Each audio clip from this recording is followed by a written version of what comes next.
conflict is not scary when you learn to stay in the present moment.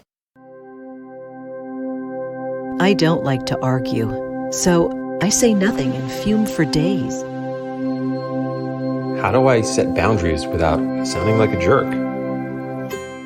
I hate the idea that I might accidentally offend somebody, so sometimes I'd just rather say nothing at all.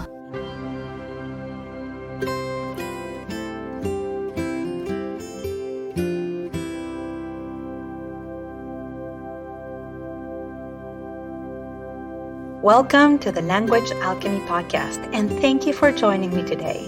This is your host, Alejandra Siroka, a transformative communication teacher and coach who's devoted to helping multicultural individuals and couples on the path of transformation transform their lives and relationships through conscious communication.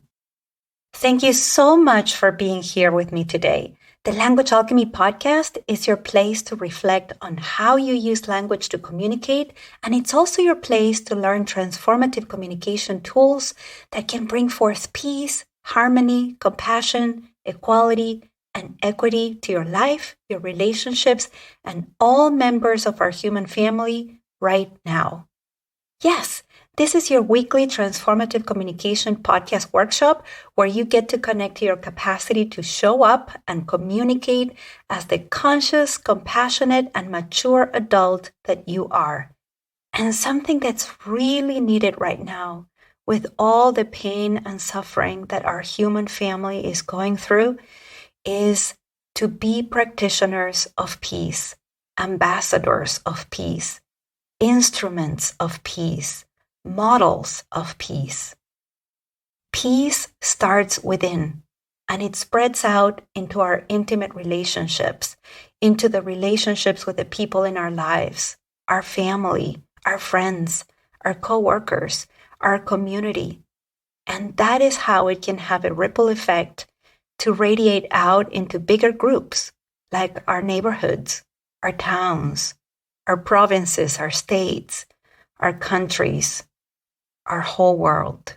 I've been studying the language of peace and the language of war for decades. And in today's podcast episode, I want to direct your awareness to two words that have a huge role in having a human conflict become a war.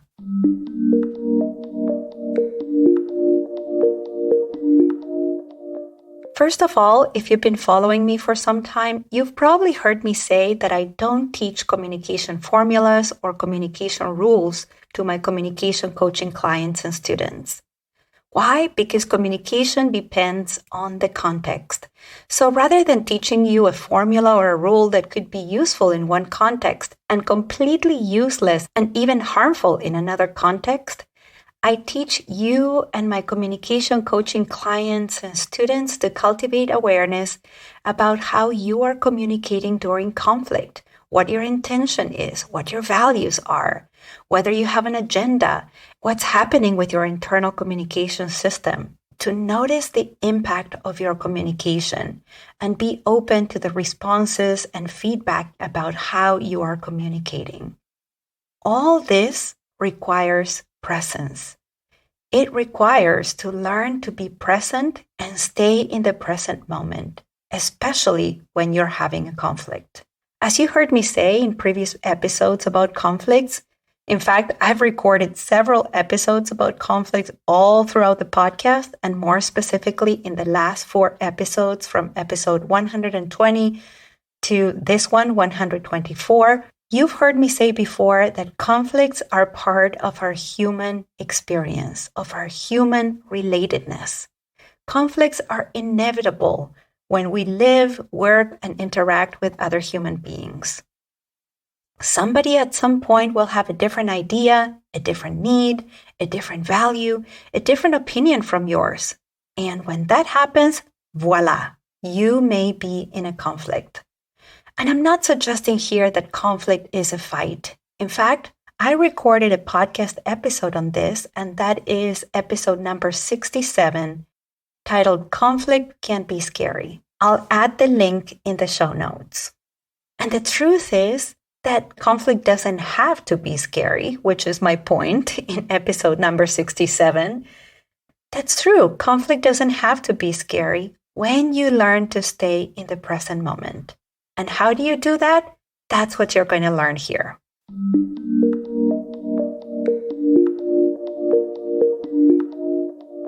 I'm going to say it again. Conflict is not scary when you learn to stay in the present moment. Because when you learn to stay in the present moment, conflict doesn't escalate and become a fight. One way to stay in the present moment is to be very aware of the language, the specific words you are using. When you stay in the present moment, it means you only talk about what just occurred. So the scope of the conflict needs to be defined and stay within the limits of the now, or the most recent.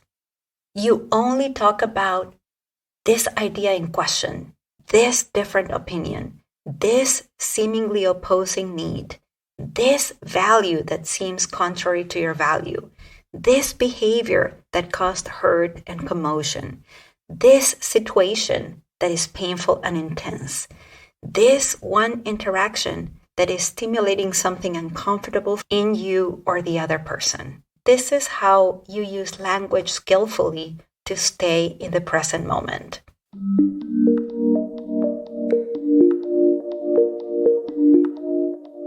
So, for example, if when you get together with people over the holidays, you encounter a relative with very different political ideas from yours and you find yourself in a conflict with them, just stay in the present moment and only talk about this one idea you are having an issue with right now.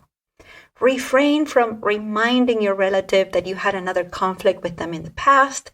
Refrain from telling them that you know they are oppositional and labeling them that way. Refrain from mentioning the past, such as seeing that they picked up a fight with someone else in the family some years ago. Why? Because if you talk about what happened in the past, you are leaving the present moment. And if you're calling them names, you are leaving the present moment. So now the conflict is much bigger. It's not just about the now. It's about days, months, weeks, years, decades of grievance.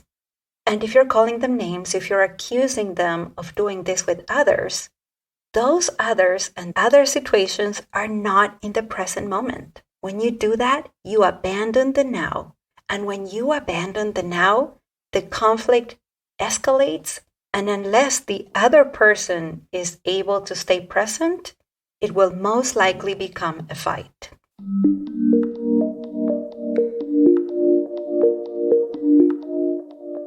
Yes, you escalate the conflict unnecessarily when you leave the present moment and go to a generic past, which is usually inaccurate because in the example I just gave you, if you tell your relative that every time they get together with a family they pick a fight, I am sure we could find evidence of family gatherings, a birthday, a graduation, a sports game, a funeral, some kind of gathering in which this relative did not have an argument with anyone.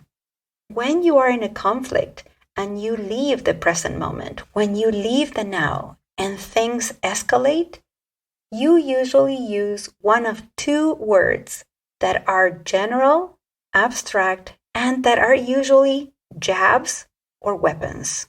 These two words are always and never. So using the example of a relative who has a different political opinion from yours, in that context, these two words would sound like this. You always pick up a fight with people in the family. You never listen. You always want to be the center of attention. You never bother to check what you call facts that are actually not based in reality.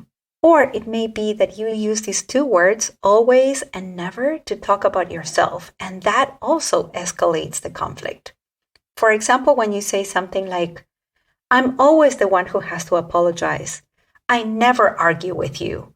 I'm always kind, polite, and generous. I'm never argumentative. A third way in which we use the words always and never is when you refer to both of you. and you express something such as, we can never and will never agree on this. Or, we always get into a shouting match. Or, we never have a civil conversation. We always fight.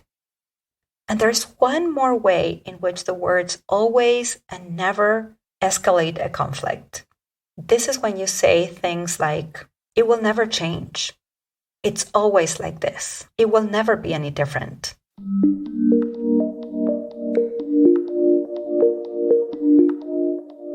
So after hearing these examples, can you see how when you use the words always or the word never, you leave the present moment, the now? Can you see how when you use one or both of these two words, the scope of the conflict expands to other times in the past, and sometimes you make statements about the future, a future that you actually have no certainty will come to pass? Can you see how when you use the word never or the word always, the accusation is more weighty, or how it puts you and the other person in a more serious oppositional stance, and it creates what I described in podcast 120, the self-other split? And if you haven't listened to podcast 120, I highly recommend you do. I'll add the link in the show notes. Now, can you see how when you use the words always and never, these words are so generic and abstract that they're not accurate? Can you see how if we had a camera and had been able to record every single second of the interactions that you and the person you're having a conflict with had, we would find examples of the opposite of what you are framing within a never or always context? For example, if you say that the other is always rude, if we did have this camera and had filmed every moment of your relationship with that person, we may see that that person is greeting you with a smile at some point, or putting in a word with someone they know so that you get a job or you get some kind of benefit. When we use these words, always and never, we're not just leaving the present moment, but we're actually not communicating accurately. We are not truthfully representing reality. I hope you're able to see that. And if you aren't, reach out to me. If you receive my weekly newsletters in which I share transformative communication tools right in your inbox, tools that, by the way, I don't share anywhere else, then you have my email. And if you don't have my email, the easiest way is to sign up for my newsletter, and then you will. When you sign up for my newsletter, you'll be the first one to know when I have spots available in my coaching practice for one-on-one coaching or for couple communication coaching. And you'll be the first one to know when I start a new communication coaching group. To sign up to my newsletter, go to languagealchemy.com. For now, I'd like to encourage you to do this exploration. This week, notice if you're using these two words, always or never, especially when you're talking with someone who has a different opinion, a different idea, a different need, a different value, or a different experience from yours. If you notice you're using those words, notice the impact that the words always and never have. If you see that those words are generating intensity and escalating a conflict, then use other words to come back to the present moment. If you found this episode useful, please take 2 minutes to leave me a review on Apple Podcast, on Spotify, or Google Podcast. Share a sentence about how the Language Alchemy Podcast is contributing to your life and relationships. For example, Dasoji left a review on Apple Podcast. He said, "This insightful podcast is a true gem for anyone wanting to transform their communication and relationships through conscious language. Host Alejandra Siroka beautifully guides listeners through topics like authentic expression, compassionate communication, resolving conflicts, vulnerability, and more. In each episode, Alejandra has an engaging tone that makes you feel you're learning from a mentor. I'm so grateful I discovered the Language Alchemy Podcast. It's an empowering resource, and I highly recommend subscribing and diving into this goldmine of communication insights." Wow. Thank you so much for listening, Dasoji, for these beautiful words. and for your generosity leaving a review and helping others discover the podcast so that, like you, they can find the goldmine of communication insights. And now let's recap what you've heard.